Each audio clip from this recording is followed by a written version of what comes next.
بسم اللہ الرحمن الرحیم۔ السلام علیکم ناظرین، پروگرام روشنی میں آپ کا خیر مقدم ہے۔ کل ماہ رمضان مبارک کے حوالے سے ہم نے بات کی تھی اور اس کے آغاز سے قبل اس کی عظمت اور فضیلت کو جاننے کی کوشش کی قرآن و حدیث کی روشنی میں۔ پھر ہم نے یہ بھی جاننا چاہا کہ روٹین ہوتی کیا ہے اور ہونی کیا چاہیے۔ ہمارے معمولات جو رمضان مبارک کے معمولات ہیں، جو خصوصی طور پر رمضان مبارک کے انتظام انصرام سے تعلق رکھتے ہیں، اچھا وہ انتظام انصرام وہی نہیں کہ جی سحری اور افطاری کے لوازمات تک ہی محدود رہ جائے، بلکہ آپ کی روح کے بھی کچھ تقاضے ہیں، آپ کے جسم کے بھی کچھ تقاضے ہیں، وہ بھی رمضان مبارک میں مطہر ہونا چاہتی ہے، اسے بھی کچھ تشفی درکار ہے، اسے بھی کچھ سکون، اور وہ سکون اللہ کی یاد، اللہ کے ذکر میں۔ ہم نے سنا تھا کہ قرآن کی تلاوت ہم نے بکثرت کرنی ہے، روزے رکھنے، لوگوں کو معاف کرنا، لوگوں کو کھلانا، لوگوں سے درگزر کرنا، وہ تمام تر بیوٹیز جو اسلام کا حسن ہے انہیں ہم نے مجتمع کر کے رمضان مبارک میں گلدستہ اللہ کی بارگاہ میں اپنے وجود کے ساتھ پیش کرنا ہے اور اللہ کی بارگاہ میں پورے داخل ہو جانا ہے۔ اور رمضان مبارک یہ وہ مہمان ہے جو ہماری مہمان نوازی کے لیے آ رہا ہے، تو یہ ہماری ہی مہمان نوازی کر کے جائے گا، یہ تسلی رکھیے۔ ایک ریفریشر کورس ہے جو 30 دن میں 11 مہینے یعنی بقایا 335 دن کی لگی ہوئی جو گرد ہے وہ جسم سے اور روح سے دور کر لینے میں بڑی آسانی فراہم کرتا ہے۔ بس ضرورت اس عمر کی ہے کہ ہم اس کی اہمیت اور قدر کو سمجھیں اور ان 30 دنوں میں اپنے 11 ماہ کے گناہ اللہ کی بارگاہ میں معاف کروا لیں اور آنے والے 11 مہینوں کے لیے تیار ہو جائیں اس 30 دن کے ثمرات کے ذریعے۔ میں مفتی محمد سہیل رضا امجدی صاحب تشریف فرمائے ہیں، جناب مفتی احمد سعید نورانی صاحب تشریف فرمائے ہیں، دونوں حضرات کا خیر مقدم کرتا ہوں۔ ہر دل عزیز ہمارے آپ کے عالم مفتی محمد سہیل رضا امجدی صاحب سے آغاز کرتے ہیں پروگرام کا کہ میں ماہ رمضان کے حوالے سے تو مفتی صاحب خاصی بات ہوئی ہے کل، میں آج ماہ رمضان کی اصل جو ہے جو اس کی اسپرٹ ہے وہ ہے روزہ۔ روزے کے حوالے سے اگر میں آپ سے سوال کروں کہ قرآن و حدیث کی روشنی میں اس کی اہمیت اور فضیلت بیان کریں تاکہ بنیاد فراہم ہو جائے ہمارے موضوع کو۔ بسم اللہ الرحمن الرحیم، اللہم صلی علی سیدنا و مولانا محمد وعلی آلہ و اصحابہ و بارک وسلم۔ بہت بہت شکریہ سید سلمان بھائی۔ خاص طور پر یہ جو سورہ بقرہ کی آیت نمبر 183 اور 184 ہے اور بلکہ 185 بھی، یہ 3 آیات ایسی ہیں کہ جس میں ماہ رمضان کے روزوں کا ذکر ہے، اس کی فرضیت کا ذکر بھی ہے۔ صحیح۔ دیکھیں جہاں تک اس کی اہمیت کو ہم دیکھتے ہیں تو آپ قدیم تاریخ انسان اٹھا کر دیکھیں تو قدیم یونان میں، رومن میں، ہندو مذہب میں بھی باقاعدہ روزے تھے، گو کہ اس طریقے سے نہ تھے لیکن تھے۔ اچھا تورات آج کی بھی اٹھا کر دیکھیں تو اس میں روزے داروں کی تعریف ذکر کی گئی ہے۔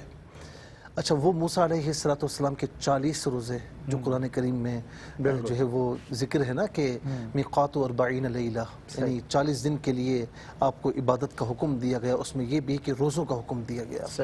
اور پھر اس کے بعد اللہ رب العالمین نے اپنی ملاقات کے لیے بلایا، سبحان اللہ، کہ جس میں شرف ہم کلامی کا شرف ہم کلامی بخشی۔ اچھا پھر اسی طریقے سے یروشلم کی تباہی کے بعد یہودیوں نے 5 دن کا روزہ اپنے اوپر لازم کیا تھا۔ موجودہ جتنی بھی اناجیل ہیں اس میں بھی روزے داروں کی تعریف ذکر کی گئی ہے کہ باقاعدہ سے عبادت قرار دیا گیا۔ یعنی اس کی اہمیت یہ ہے، فرمایا ہے کہ کتب علیکم الصیام کما کتب علی الذین من قبلکم۔ یہ کیوں کہا گیا؟ کبھی ذرا سوچیں نا، کیونکہ اس سے پہلے آپ دیکھیں کہ قصاص کا حکم بھی آتا ہے، اسی سے پہلے وصیت کا حکم بھی ہے، ٹھیک ہے نا۔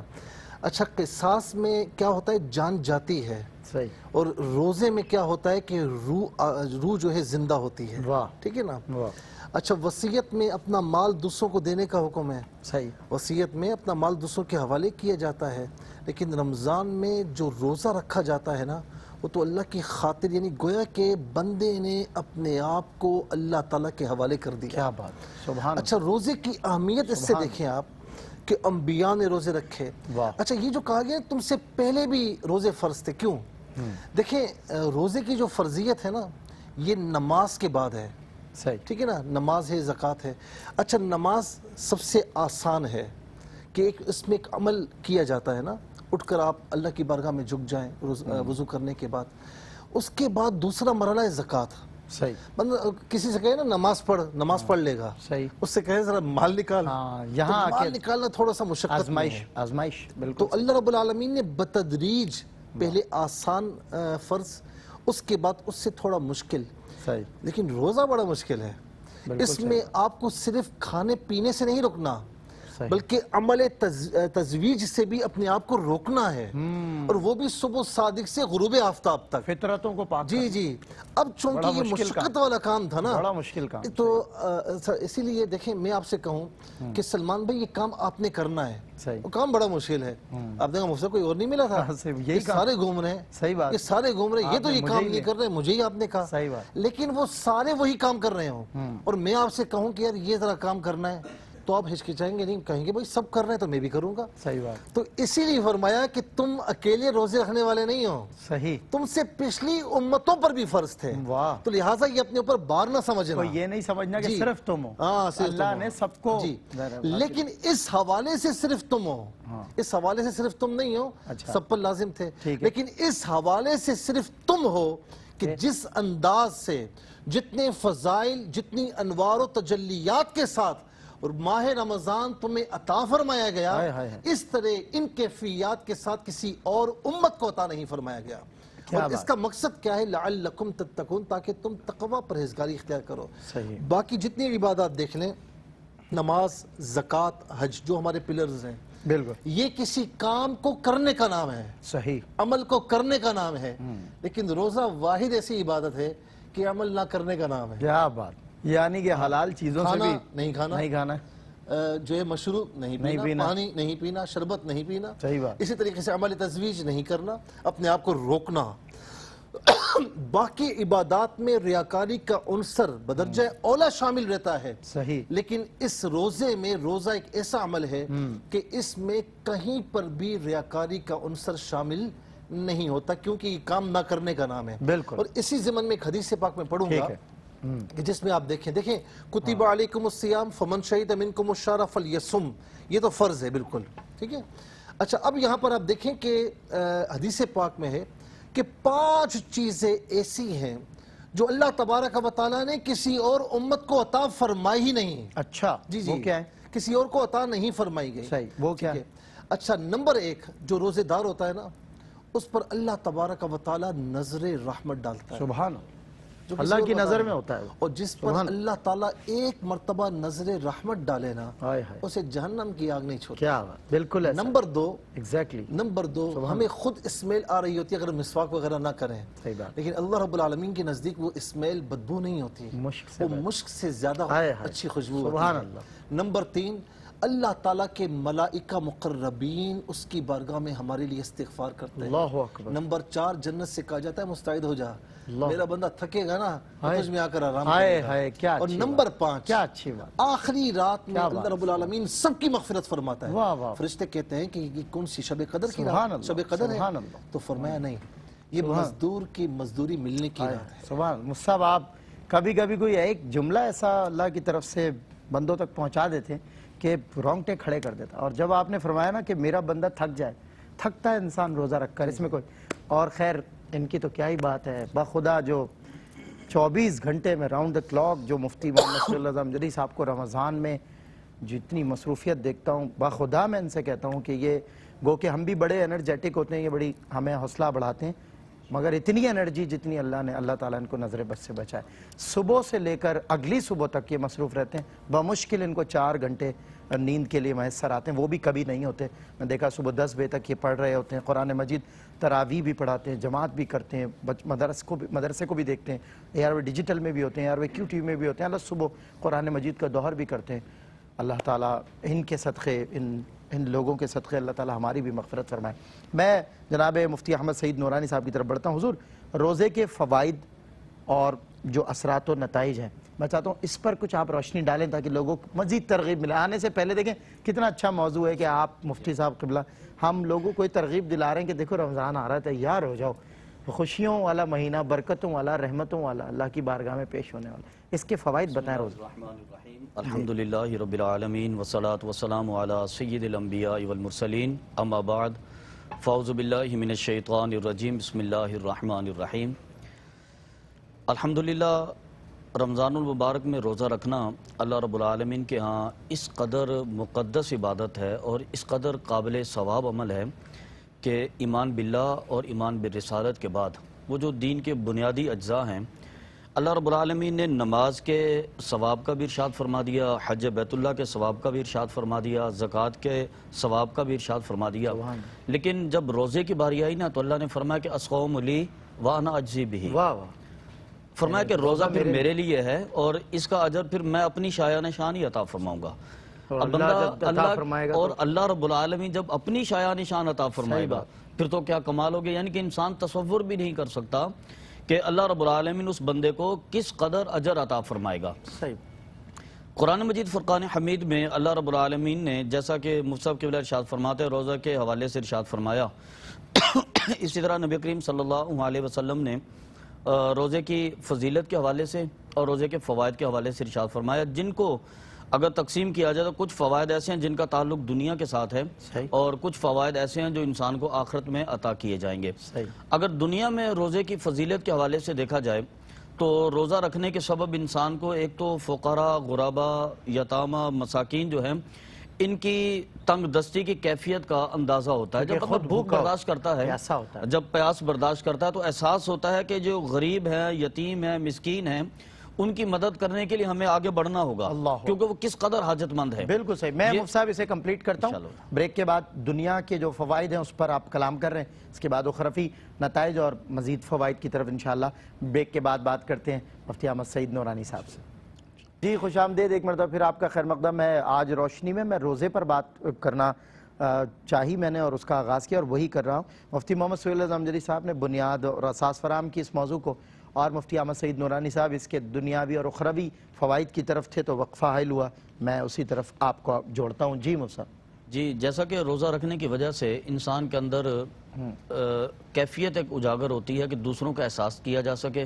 دوسرے نمبر پر جو حدیث مبارکہ نبی کریم صلی اللہ علیہ وسلم نے ارشاد فرمایا، اس سے یہ ثابت ہوتا ہے کہ جو روزہ رکھنے والا شخص جو ہے وہ اللہ رب العالمین کی طرف سے درازی عمر حاصل کرتا ہے، اللہ رب العالمین اسے لمبی عمر عطا فرماتا ہے، فراخ رزق بھی عطا فرماتا ہے، اور روزہ رکھنے کے سبب اللہ رب العالمین اسے معاشرے میں معزز مقام بھی عطا فرماتا ہے۔ یہ روزہ انسان کے تقوی کو اجاگر کرتا ہے تاکہ انسان اپنی روح کو جو ہے خوشگوار کر سکے اور اپنی روح کو زندہ کر سکے، اور کل بروز قیامت جب حساب کتاب مکمل ہوگا اور روزے دار کے لیے جو کمال کا اجر ہوگا اس کا اندازہ بھی اس بات سے لگائیں کہ نبی کریم صلی اللہ علیہ وسلم نے جو ارشاد فرمایا کہ روزے دار کے لیے دو خوشیاں ہیں، اس میں دوسری خوشی جو آخرت سے تعلق رکھتی تھی، آقا علیہ الصلوۃ والسلام نے فرمایا کہ روزے دار جب اپنے رب سے ملاقات کرے گا پھر بڑا خوش ہوگا۔ تو گویا کہ روزہ رکھنا اس قدر قابل عمل ہے کہ انسان کل بروز قیامت اللہ رب العالمین کی بارگاہ میں حاضری دے گا، اس کی سبب وہ اللہ کا دیدار کرے گا اور اللہ رب العالمین سے خوشی کی کیفیت میں ملاقات کرے گا۔ تو دنیا کے فوائد بھی روزے سے حاصل ہوتے ہیں اور آخرت کے فوائد بھی روزے کے سبب انسان کو حاصل ہوتے ہیں۔ بہت خوب۔ میں مفتی محمد سہیل اعظم امجدی صاحب کی طرف پھر بڑھتا ہوں۔ قبلہ، روزے کے اثرات مطلب ریزلٹس کسی چیز کے ہوتے ہیں، انسان ایفرٹ کرتا ہے تو اس کے نتائج بھی آتے ہیں، اور آپ اکثر موٹیویٹ کرتے ہیں۔ میں آپ سے پوچھتا ہوں مفتی صاحب، ایک شخص محنت کر رہا ہے، فیلئر یاد ہے ایک دفعہ بڑا میں نے آپ سے سوال کیا تھا 2 سال پہلے رمضان میں، سر فیلئر ہو رہا ہے، سکسیس اس کو مل کے نہیں دے رہی، تو آپ نے فرمایا کہ محنت کرنا ہمارا کام ہے، دینا نہ دینا اس کا کام۔ یہ بھی محنت ہے، باقاعدہ ایک ریاضت کے سفر سے ہم 30 دن تک گزرتے ہیں۔ بندہ مومن پر اس کے یعنی روزے کے اور اس ریاضت کے ثمرات اور اثرات کیا ہوتے ہیں؟ دیکھیں، یہ جو آپ نے بات کی بڑی خوبصورت کی، قبلہ نے بھی بہت خوبصورت انداز میں بیان فرمایا۔ اچھا، اس بات کا ایک جواب مجھے ایک بات ذہن میں آئی، میں کہیں پڑھ رہا تھا کسی کتاب میں، تو آج کل تو اگر کسی مطلب اس زمانے میں کسی کے پاس جائیں پوچھیں کہ میں نماز صحیح نہیں پڑھ سکتا، سیکھ رہا ہوں، تو وہ کہے گا کہ تیری نماز ہوتی نہیں ہے، پڑھنے کا فائدہ کیا؟ ایک حکمت بھرا انداز الگ ہوتا ہے۔ تو کسی اللہ کے ولی سے کسی نے پوچھا کہ حضور قرآن صحیح نہیں پڑھ سکتا، نماز صحیح نہیں پڑھ سکتا، سیکھتا ہوں، کیا کروں، میری نماز قبول ہوتی ہے یا نہیں؟ یہ بڑا ٹپیکل سوال ہے، اتنا آسان سوال نہیں ہے۔ بالکل صحیح۔ آپ کوئی جواب اس کا دینے سے پہلے کئی مرتبہ سوچیں گے۔ صحیح بات۔ تو اللہ کے ولی بڑے ہوتے ہیں، بڑوں کا کلام بڑا ہوتا ہے، فرماتے ہیں کہ بیٹا سیکھتا رہے، لیکن حاضری نہ چھوڑنا، اللہ اس کی نظر میں آ جائے، ہائے ہائے ہائے، اس کو پتہ لگے نا کہ آ رہا ہے، آ رہا ہے جو بھی کر رہا ہے لنگڑا کر آ رہا ہے، ادھر ہی آتا ہے میرے پاس، لنگڑا کر آ رہا ہے، ایسا چل کر آ رہا آتا ادھر ہے، ہی، حاضری دے رہی کیا ہے، بات، حاضری لگاتا رہے، کیا اچھی اپنی حاضری لگانا نہ چھوڑنا، واہ واہ، باقی سیکھتا رہے تو سبحان اللہ، تو اسی لیے ہمارا کام جو ہے نا سبحان اللہ، اصل میں یعنی آج کل کیا معاملہ کیا ہے کہ ہمارے جو کام ہے وہ ہم نہیں کر رہے، صحیح بات، اور اللہ کے جو کام ہے نا ہم اپنے ذمے لینے کی کوشش کر رہے ہیں، یہ نہیں کرنا چاہیے، ہمارے ذمے جو کام ہے باقی توکل علی اللہ، کہا گیا نا نتیجہ اس پر طاقت چھوڑ ملنے دیجیے، پر یا اختیار ملنے پر خود کو خدا نہ ہاں سمجھے، ہاں ہاں خدا فرعون کا نہ عطیہ بنے، ہے، ہاں صحیح ہاں ساری مثالیں ہمارے سامنے ہیں۔ بالکل۔ اچھا جو آپ نے فوائد کی بات کی نا، میں اس میں ایک تمہید عرض کروں گا کہ شہر رمضان الذی انزل فیہ القرآن، اگر ہم رمضان کا انٹروڈکشن پوچھیں کہ تعارف کیا ہے صحیح، تو تعارف کوئی اور نہیں کروا رہا، اس کا انٹروڈکشن اللہ رب العالمین قرآن کریم میں بیان فرما رہا ہے کہ رمضان کا مہینہ وہ کہ جس میں نزول قرآن ہوا، واہ، ٹھیک ہے نا؟ سبحان اللہ، اچھا آپ یاد Protocols رکھیں کہ تقریباً آسمانی کتابیں اسی مہینے میں نازل ہوئی ہیں، اچھا، ابراہیم علیہ السلام پر جو صحائف کا نزول ہوا وہ پہلی رات ماہ رمضان کی، اچھا اسی طریقے سے جو ہے وہ تورات 18ویں رات میں، انجیل جو ہے وہ تورات جو ہے 6ٹی رات میں، اور انجیل عیسیٰ علیہ السلام پر 18ویں رات میں، اور حضور نبی کریم علیہ السلام پر جو قرآن نازل ہوا وہ بھی اسی رات میں۔ کیوں؟ فرمایا کہ قرآن یہ اللہ تعالیٰ کی طرف سے ہدایت کا نصاب ہے، بے شک، اس سے انوار و تجلیات ہمیشہ متجلہ رہتے ہیں اور منکشف رہتے ہیں۔ سبحان اللہ، اب بندوں کے لیے نازل ہوا نا، اب بندوں کے قلوب میں اس کی انوار و تجلیات تو آتی ہیں، لیکن حجابات بشریہ آڑے آ جاتے ہیں، کبھی اس گناہ کی طرف، کبھی اس گناہ کی طرف، کبھی اس گناہ کی طرف۔ لیکن ماہ رمضان میں کوئی صدق دل سے روزہ رکھے نا تو یہ حجابات اٹھ جاتے ہیں، اور قرآن کی انوار و تجلیات کا اس کا دل مرکز ہو جاتا ہے، آئینہ دار ہو جاتا ہے۔ سبحان اللہ، اسی لیے قرآن اور رمضان کو، اسی لیے رمضان اور قرآن کو آپس میں جدا نہیں کر سکتے۔ بالکل صحیح۔ اب رہی یہ بات کہ انسانی جو اپنی شخصیت ہے اس پر اس کے اثرات کیا رونما ہوتے ہیں، تو علماء نے کثیر تعداد میں اس کا ذکر کیا۔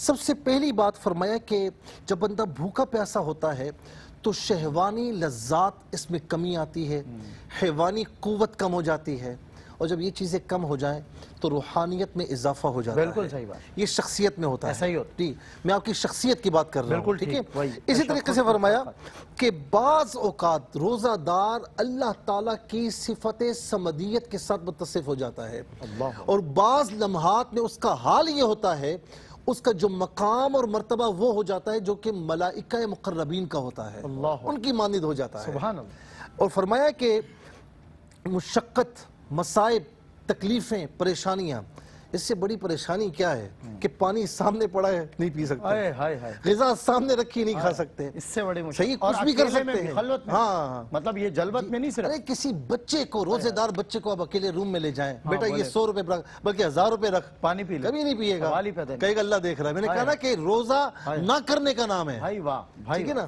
اچھا اب یہاں پر آپ دیکھیں غذائیں سامنے نہیں کر سکتے، جو خواہشات ہیں اس پر ہم نے پیڑ ڈالے ہیں اللہ کی رضا کی خاطر، تو فرمایا کہ اس سے گزرنے کے بعد نا انسان مشقت، تکلیفیں، پریشانیاں برداشت کرنے کا عادی بن جاتا ہے۔ اور یہ بھی فرمایا کہ دوسروں کی بھوک کا احساس ہوتا ہے، یعنی دوسروں کی بھوک کا احساس کس وقت ہوتا ہے؟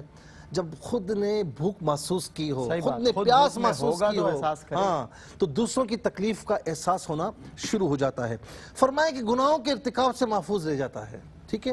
پھر فرمایا کہ تکبر اس کا ٹوٹتا ہے، یعنی جتنا بھی پیسہ کیوں نہ ہو، جتنا بھی خادمین کیوں نہ ہو، ملازمین کیوں نہ ہو، پانی نہیں پلا سکتے وہ، جتنے ہی ملازمین کیوں نہ ہو، جتنا پیسہ کیوں نہ ہو، بازار سے وہ کھانا منگوا بھی لے گا، کھا نہیں سکتا۔ تو فرمایا کہ تکبر اس کا ٹوٹ جاتا ہے، اور پھر فرمایا کہ ذہن جو ہے وہ تیز ہو جاتا ہے۔ حدیث پاک میں ہے نا کہ زیادہ پیٹ بھرا ہوا ہو تو فکر جو ہے مردہ ہو جاتی ہے۔ حکیم لقمان نے اپنے بیٹے سے یہی فرمایا تھا۔ اور پھر فرمایا کہ یہاں پر روزہ چونکہ امیر، غریب، بادشاہ سب کے لیے ہے نا، تو اسلام کا نظام جو مساوات ہے نا، ایک ہی صف میں کھڑے ہو گئے محمود و ایاز، وہ یہاں پر نظر آتا ہے۔ کیا بات ہے! اور یہ نظام مساوات ارکان اسلام میں یہ جو فنڈامنٹل 5 ایلیمنٹس آف اسلام ہے، اس کے اندر مفتی صاحب مجھے یاد ہے ایک مرتبہ میری آپ کی بات ہوئی تھی دوسرے علماء بھی موجود تھے، تو تب ہم نے یہ بات آپ حضرات سے سنی تھی کہ یہ پانچوں ارکان انسان کو یہ جو مساوات والا جو ایک حسن نظر آتا ہے، کیونکہ عقیدہ توحید مساوات، ایک ہی زبان سے لا الہ الا اللہ، کوئی بھی قوم، کوئی بھی نسل، کوئی بھی رنگ، نماز، حج، زکوٰۃ، روزہ، اللہ اکبر۔ میں قبلہ آپ سے اس حوالے سے پوچھنا چاہتا ہوں، حضرت نے ارشاد فرمایا تھا، بس سبیل تذکرہ آپ نے فرمایا تھا کہ پچھلی امتوں پہ بھی روزہ، اچھا پچھلی امتوں پہ بھی فرض کیا تھا؟ فرض ہی تھا یا بس رکھ لیا تو رکھ لیا؟ دوسرا پھر وہ رسم و نباہ، جیسے آپ نے فرمایا یروشلم، تاریخ پہ بڑی گہری نظر ہوتی ہے مفتی صاحب کی۔ اس کے علاوہ میں یہ عرض کرنا چاہتا ہوں کہ ان کے روزوں میں اور ہمارے روزوں میں جو کچھ فرق بھی ہے یا نہیں ہے، فرضیت یا وجوب، فرمائیں ارشاد۔ بسم اللہ الرحمن الرحیم۔ جی سب سے پہلے قرآن مجید فرقان حمید کی آیت مبارکہ اس حوالے سے رہنمائی فرماتی ہے۔ اللہ رب العالمین نے ارشاد فرمایا یا ایھا الذین آمنوا کتب علیکم الصیام کما کتب علی الذین من قبلکم لعلکم تتقون۔ صحیح۔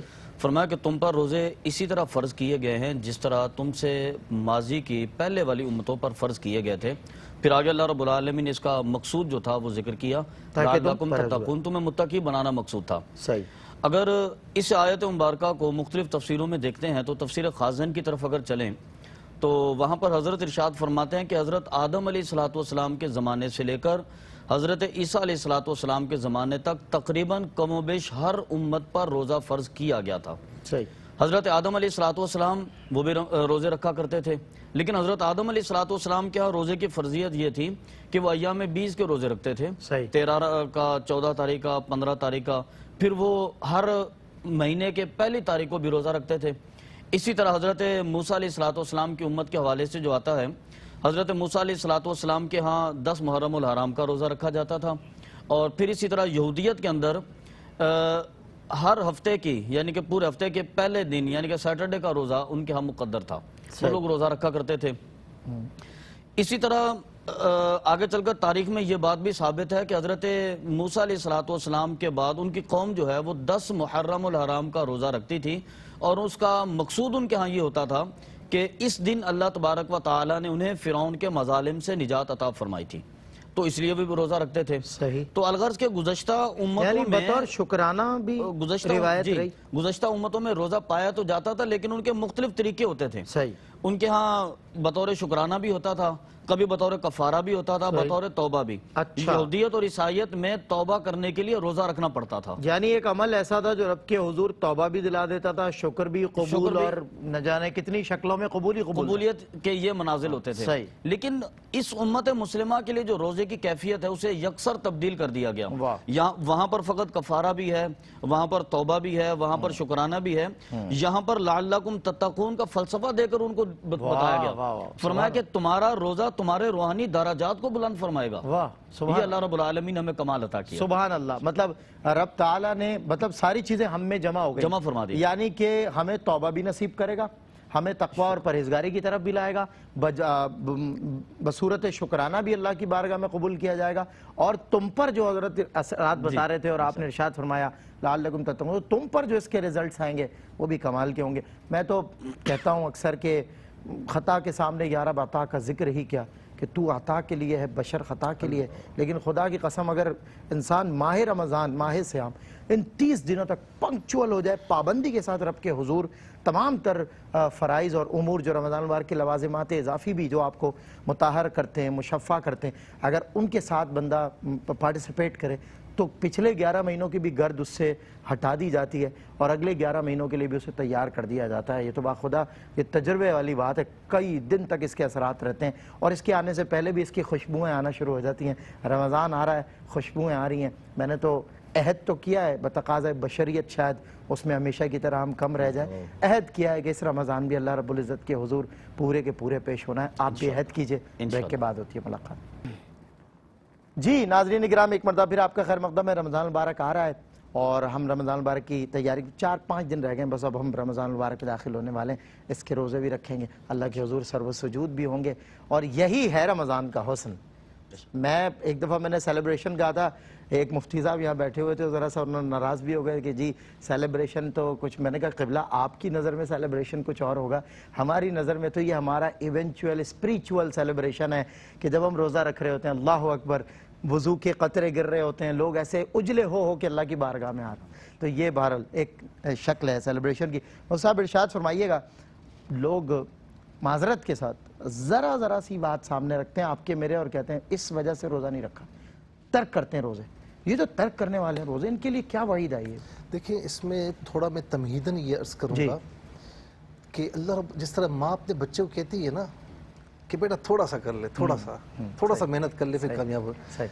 ایام معدودات, اللہ رب العالمین کتنی محبت فرماتا ہے. تھوڑے سے دن ہیں, 30 دن, 29 یا 30 دن, 335 دن تیرے پاس گنتی کے دن ہیں. معدودات کہتے ہیں شمار کیا ہوا, گنتی کے دن, کم دن ہے. اور اس کو کیا فائدہ ان 30 دنوں؟ سارے فائدے پورے سال میں یہ گنتی کے چند دن ہیں. اللہ. اچھا اس میں بھی اسلام نے فلیکسیبلٹی عطا فرمائی ہے کہ تم میں سے کوئی مریض ہے. اب مریض کی پھر جو ہے اس کو ہم ڈیفائن کرنے جائیں گے تو وہ یہ ہے کہ ایسا مریض نہیں کہ ہلکا سا سر میں درد ہے, ہلکا سا پیٹ میں درد ہے, آج روزہ نہیں رکھوں گا, یہ نہیں. ڈاکٹرز جو ہے وہ کہے, وہ بھی سمجھدار ایماندار ڈاکٹر ہوں, وہ کہیں کہ جی اس کا مرض بڑھ جانے کا اندیشہ ہے یا ہلاکت کا خوف ہے, تو اس صورت میں اچھا فمن کان منکم مریضن, اسی میں پھر وہ بھی آ جاتی ہیں کہ وہ خواتین جو حاملہ ہیں, پریگننٹ ہیں, اور وہ اگر روزہ رکھتی ہے تو تکلیف ہوتی ہے ان کو, تو ان کو بھی رخصت ہے. لیکن جن کو بھی رخصت ہے نا وہ بعد میں قضا کریں گے, یہ بات یاد رہے. ٹھیک ہے نا. فمن کان منکم مریضن او علی سفر, سفر شرعی ہے تو اس صورت میں بھی آپ کو اختیار ہے, رخصت ہے کہ آپ روزہ نہ رکھیں, لیکن بعد میں رکھنا ضروری ہوگا. تو فلیکسیبلٹی اللہ رب العالمین نے خود عطا فرما دی. اب رہی یہ بات کہ میں خود سے بیمار بن جاؤں, میں خود سے مریض بن جاؤں, اس بچے کی مانند ہو جائے کہ کچھ بھی نہیں ہے, اسکول جانے سے ڈر لگ رہا ہے, مما پیٹ میں درد ہو رہا ہے, کچھ بھی نہیں ہے, پاؤں میں درد ہو رہا ہے. دیکھیں جو آنا چاہو تو 1000 راستے, نہ آنا چاہو تو عذر لاکھوں. تو بات یہ ہے کہ بندہ مومن وہ ہے, کہ جو اللہ تعالیٰ اور اس کے رسول علیہ السلام کے احکامات کے آگے سرنڈر کر جائے. بالکل وہاں پر عقل کو دخل نہ دے. میرے نبی صلی اللہ علیہ وسلم کا فرمانے کہ سومو تصحو, روزہ رکھو, اللہ تبارک و تعالیٰ کی جانب سے تمہیں صحت عطا فرمائی جائے گی. اور میں نے بڑے بڑے نیک لوگ دیکھے ہیں کہ بیمار ہیں اور آپشن ان کے پاس موجود ہے, رخصت موجود ہے کہ وہ روزہ نہ رکھیں, لیکن اس کے باوجود روزہ رکھا, اور روزہ رکھنے کی وجہ سے وہ کبھی بھی آزمائش میں نہیں آئے. بہرحال عذر ہے, رخصت موجود ہے, اور رخصت پر عمل کرنے میں کوئی حرج نہیں ہے. قرآن کریم نے اور ہمارے پیارے آقا علیہ السلام نے رخصت عطا فرمائی ہے. لیکن یہاں پر سوچنا ہوگا ان لوگوں کو کہ جو خدا نخواستہ کوئی تمباکو کے عادی ہیں یا اس کے علاوہ کسی اور اسموکنگ کے عادی ہیں, اور وہ بہانے ڈھونڈتے ہیں, یار اسموکنگ نہیں کرتے نا یا تمباکو ہم نہیں لیتے تو ہماری طبیعت خراب ہو جاتی ہے, ہم کسی کام کی نہیں رہتے, یہ عذر نہیں ہے, یہ عذر نہیں ہے. تو لہٰذا وہ لوگ اس حدیث پاک جو میں بیان کرنے والا ہوں ڈرے. اور معذرت کے ساتھ حدیث آپ انٹرپٹ نہ ہو, اس لیے پہلے بول رہا ہوں, تمباکو نہ ملے تو ایک دوسرے کو مارنے توڑنے پر اتر آتے ہیں. وہ کہتے ہیں جی مجھے روزہ نہیں ہے. بھائی آپ کا روزہ کسی دوسرے کے لیے بوجھ نہ بنے. آپ ہنسیں گے, یہ بھی ارشاد فرمائیں. احرام کی حالت میں وہاں سے لوگ کافی آتے ہیں, تو وہ ایک صاحب آئے کہا کہ روزہ جو ہے وہ احرام کی حالت میں اسموکنگ کر سکتا ہوں, تو میں نے کہا نہ کریں. صحیح, ٹھیک ہے نا. تو بعد میں نے دیکھا کہ وہ چھپ کے کر رہا ہے. بتائیے, میں وضو کرنے کے لیے گیا, میں نے کہا فریش ہو جاؤں. تو پوچھا کیوں تھا اس کو؟ میں نے بعد میں پوچھا کہ بھائی جب کرنا تھا تو پوچھا کیوں؟ تو کہا کہ وہ میں چاہ رہا تھا کہ اب ہاں کہہ دیں. اچھا, آپ نے نہ کی تو میں نے چپ کے. استغفر اللہ. تو مطلب یہ کہ خود بیمار نہ بنے. بالکل, جو خود بیمار بنتے ہیں اور بغیر کسی وجہ کے روزہ چھوڑتے ہیں, تو حدیث پاک میں ہے, سیدنا ابو ہریرہ رضی اللہ تعالیٰ عنہ بیان فرماتے, بخاری شریف کی حدیث ہے کہ آقا علیہ السلام نے فرمایا کہ جس نے عمدن بغیر کسی عذر کے روزہ چھوڑا, اس کے بعد پوری زندگی رکھ لے, اس ایک روزے کے قائم مقام نہیں ہو سکتا. رمضان کا روزہ, فرض روزہ, اللہ اکبر, اللہ, باقی پوری زندگی روزے رکھتا رہے.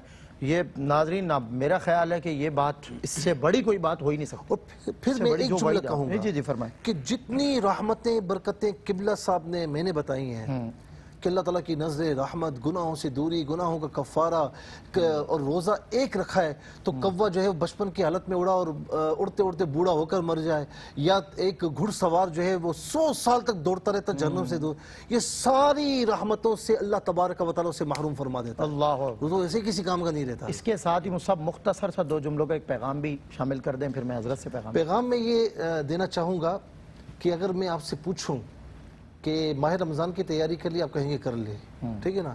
ماہ رمضان یہ اللہ تعالیٰ کا مہمان ہے، تیاری کر لی، یہ کر لی، کیا تیاری؟ تیاری ہے اصل تاکہ آنے والا رمضان جو اللہ کا مہمان ہے نا، جب ہم سے رخصت ہو کر جائے تو اللہ کی بارگاہ میں جا کر ہماری شفاعت کروائے کہ مولا انہوں نے ہماری قدر کی تھی۔ سبحان اللہ، مفتی صاحب جزاک اللہ۔ حضرت پیغام دے دیجئے، اس کے بعد ہم جیسا کہ مفتی صاحب قبلہ ارشاد فرما رہے تھے، تو میں اس پہ یہ عرض کروں گا کہ شب برات جو ہے وہ تقریباً رمضان المبارک کی تیاری کے لیے ہی اللہ نے عطا فرمائی تھی کہ اللہ رب العالمین کی رحمت اپنی شایان شان پہلے آسمان پر آتی ہے اور بندے کو پکارتے ہیں کہ ہے کوئی بخشش مانگنے والا جس سے میں بخشش عطا کروں، جو تیار ہو جائے رمضان کے لیے، تیاری تب کرتا ہے اگر، اور پھر وہ رمضان کے لیے تیار ہو جاتا ہے۔ اس کی تیاری یہ کمال کی ہے کہ رب کائنات نے ارشاد فرمایا، نبی کریم صلی اللہ علیہ وسلم ارشاد فرماتے ہیں کہ اللہ تبارک و تعالی روزہ رکھنے پر یہ اجر عطا فرماتا ہے کہ جس نے اللہ کی محبت میں روزہ رکھ لیا، اللہ تبارک و تعالی اس کے سارے گناہوں کو معاف فرما دیتا ہے۔ یہ روزہ رکھنے کی فضیلت میں اللہ اس کے گناہوں کو معاف فرما دیتا ہے۔ تو رمضان کی تیاری یہ کریں کہ ہم ماضی ہمارے جو گناہوں میں گزری ہے وہ ہم نے اللہ رب العالمین سے اس ایک مہینے میں بخشش لینی ہے، اس مہینے میں بخشش اور مغفرت حاصل کرنی ہے تاکہ اللہ تبارک و تعالی ہمیں جنت کا پروانہ اسی مہینے میں عطا فرما دے۔ کیا بات ہے مفتی صاحب، جی جی شکریہ جی، کہ یہ بطور پیغام ہے کہ کہتے ہیں نا کہ اللہ تعالیٰ بڑا جلال والا ہے، بڑا غضب فرماتا ہے، لیکن وہ غضب فرماتا نا ہمیں کبھی یہ راتیں نہ عطا فرماتا۔ بزرگان دین فرماتے ہیں کہ اگر اللہ تعالیٰ اپنے بندوں کو جہنم میں داخل فرمانا چاہتا وہ کبھی ماہ رمضان نہ عطا فرماتا۔ واہ سبحان اللہ۔ مفتی صاحب بہت شکریہ، جزاک اللہ حضرت، آپ کا شکریہ۔ آپ حضرات نے بہت خوبصورت پیغام اور کمال کی گفتگو فرمائی اور بہت ترغیب ملی، بلا شبہ بہت ترغیب ملی، اور یقیناً اور لوگوں کو ملی ہوگی۔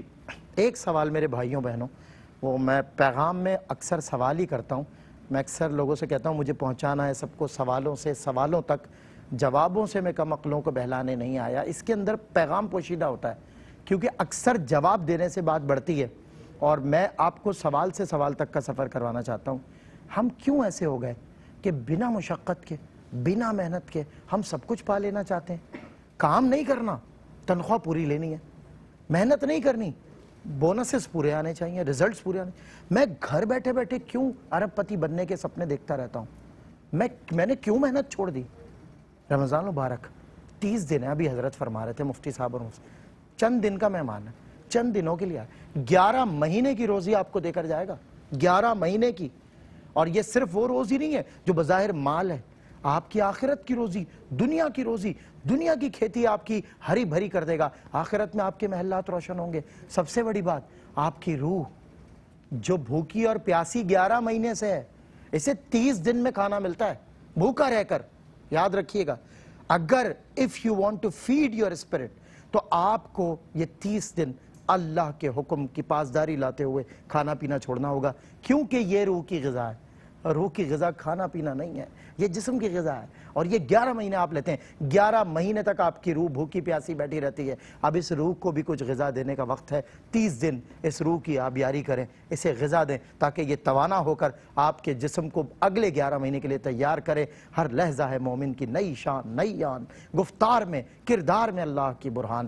یہ بات کسی کو نہیں معلوم کہ مومن قاری نظر آتا ہے، حقیقت میں ہے قرآن۔ السلام علیکم ورحمۃ اللہ وبرکاتہ۔ روشنی سب کے لیے، روشنی روشنی سب کے لیے، روشنی روشنی سب کے لیے، روشنی۔ ناظرین، اگر آپ ایسی ہی مزید ویڈیوز دیکھنا چاہتے ہیں تو ہمارا ARYQ-TV کا چینل سبسکرائب کیجئے اور بیل آئیکن کا بٹن دبانا نہ بھولیے تاکہ آپ سے کوئی پسندیدہ پروگرام مس نہ ہو جائے۔